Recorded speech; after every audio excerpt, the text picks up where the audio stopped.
छत्तीसगढ़ के 3 राज्यों में चुनावों की समाप्ति के बाद त्रिपुरा का एग्जिट पोल जारी हो चुका है। त्रिपुरा में 60 विधानसभा की सीटों पर 16 फरवरी को मतदान हो चुका है और आज एग्जिट पोल के आंकड़े सामने आ चुके हैं। एग्जिट पोल के अगर नतीजे देखें तो टिपरा मोथा और सीपीएम और कांग्रेस के गठबंधन को इस बार सीधी टक्कर बताई जा रही है। दोनों ही पार्टियों में कांटे की टक्कर बताई जा रही है और भारतीय जनता पार्टी को पिछले चुनावों के मुकाबले फायदा होता हुआ भी बताया जा रहा है। लेकिन भारतीय जनता पार्टी इस बार तीसरे पायदान पर भी खड़ी नजर आ रही है। आखिर किस पार्टी को कितनी सीटें मिलेगी और त्रिपुरा में अगली सरकार किसकी बनेगी, यह तो 2 मार्च के चुनावी नतीजे तय करेंगे कि चुनाव त्रिपुरा की जनता ने मतदान किस पार्टी के पक्ष में किया है। और एग्जिट पोल के आंकड़ों पर नजर डालें तो इस बार सीपीएम और कांग्रेस का गठबंधन पहले नंबर पर खड़ा नजर आ रहा है और टिपरा मोथा इसे सीधी टक्कर देते नजर आ रही है। टिपरा मोथा ने इस बार त्रिपुरा में अन्य नए राज्य की मांग को लेकर के चुनाव लड़ा और त्रिपुरा की जनता ने मतदान इस पार्टी के पक्ष में कितना किया है यह 2 मार्च के नतीजे बताएंगे। लेकिन एग्जिट पोल के जो आंकड़े सामने आ रहे हैं जो हर किसी नेताओं के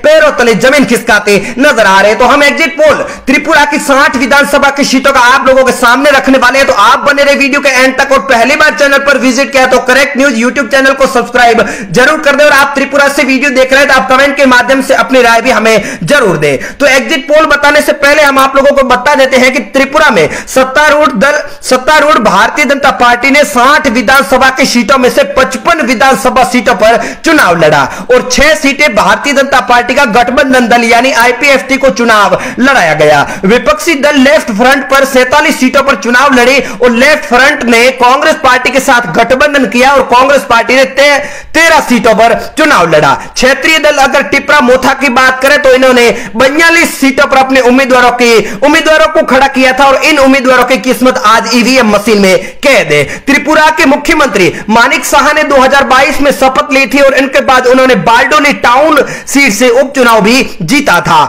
इसी विधानसभा सीट पर वो इस बार भी उम्मीदवार है। इनके खिलाफ कांग्रेस के प्रत्याशी आशीष कुमार शाह मैदान में है और सीपीआईएम के सचिव जितेंद्र चौधरी लेफ्ट फ्रंट और कांग्रेस के CM face Jitendra Chaudhary Sabroom seat से विधानसभा सीट से उम्मीदवार है। टिपरा मोथा के अध्यक्ष प्रद्योत किशोर देव वर्मा ने इस बार चुनाव नहीं लड़ा, लेकिन उनके दबदबे से इनको कितनी सीटें मिलेगी यह आने वाला समय बताएगा। अगर बारडोली टाउन विधानसभा सीट की बात करें तो यहां पर सबसे कम 80% मतदान हुआ है। अगर साल 2018 के चुनावों पर अगर नजर डालें तो विधानसभा के चुनाव में भारतीय जनता पार्टी और आईपीएफटी के गठबंधन ने लेफ्ट फ्रंट सरकार को 20 साल के बाद सत्ता से बेदखल करके अपनी सरकार बनाई थी। भारतीय जनता पार्टी और आईपीएफटी के गठबंधन को 36 सीटें मिली थी तो लेफ्ट फ्रंट को 16 सीटों पर सिमट गई थी। बिप्लब देव ने सीएम पद पर शपथ ली, हालांकि साल 2022 में बिप्लब देव ने इस्तीफा दे दिया और मानिक शाह ने सीएम पद पर शपथ ले ली। अब साल 2023 में किसकी सरकार बनेगी? क्या कांग्रेस और सीपीएम के गठबंधन की सरकार बनेगी या फिर टिपरा मोथा इस बार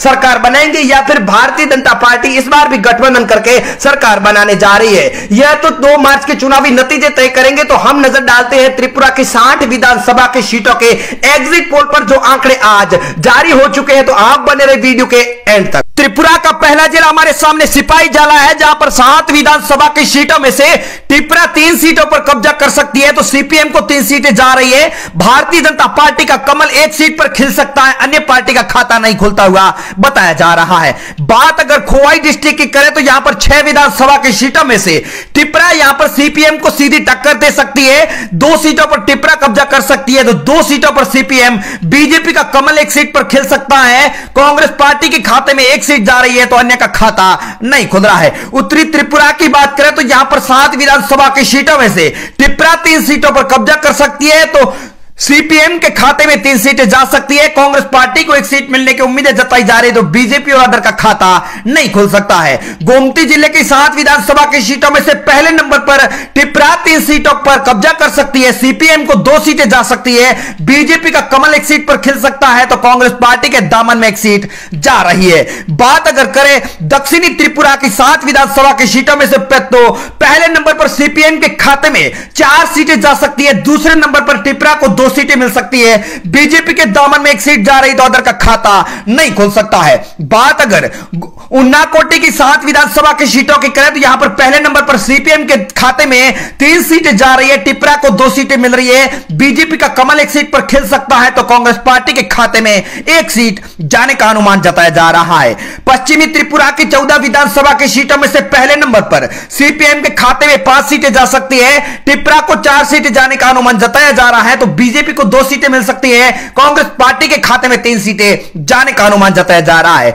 धलाई डिस्ट्रिक्ट की बात करें तो 6 विधानसभा की सीटों में से पहले नंबर पर बीजेपी तो दूसरे नंबर पर टिपरा को भी 2 सीटें मिल रही है। सीपीएम के खाते में 1, कांग्रेस पार्टी के खाते में 1 सीट जाने का अनुमान जताया जा रहा है, अदर का खाता नहीं खुलता हुआ बताया जा रहा है। तो साथियों अंत में हम आपको यह भी बता देते हैं कि जिस तरह से 2018 के चुनाव में त्रिपुरा में भारतीय जनता पार्टी ने चुनावी नतीजों से सबको चौंका दिया था, तो उसी तरह से इस बार वह मेघालय में करने की भी उम्मीद भी है। जिस तरह 2018 के चुनाव से पहले भारतीय जनता पार्टी त्रिपुरा में एक भी विधानसभा की सीट जीत नहीं पाई थी, लेकिन 2018 के चुनाव में ऐतिहासिक प्रदर्शन करते हुए सरकार बनाने में भी कामयाब हो गई और साथ ही सीपीएम के 25 साल के शासन का भी अंत कर दिया। और भारतीय जनता पार्टी मेघालय में भी इस बार कुछ इस कदर करना चाहती है, वो प्रदर्शन करने का मंसूबा पाल कर बैठी है। मेघालय के सियासी रण को जीतने के लिए इस बार भारतीय जनता पार्टी ने प्रधानमंत्री नरेंद्र मोदी से लेकर के पार्टी के दिग्गज नेताओं को उतार दिया था। पीएम मोदी ने जब यह कहा कि मेघालय में वंशवादी राजनीति से मुक्त करने की जरूरत है तो उनका सीधा निशाना मौजूदा मुख्यमंत्री यानी एनपीपी के नेता कोनराड संगमा की सरकार पर था।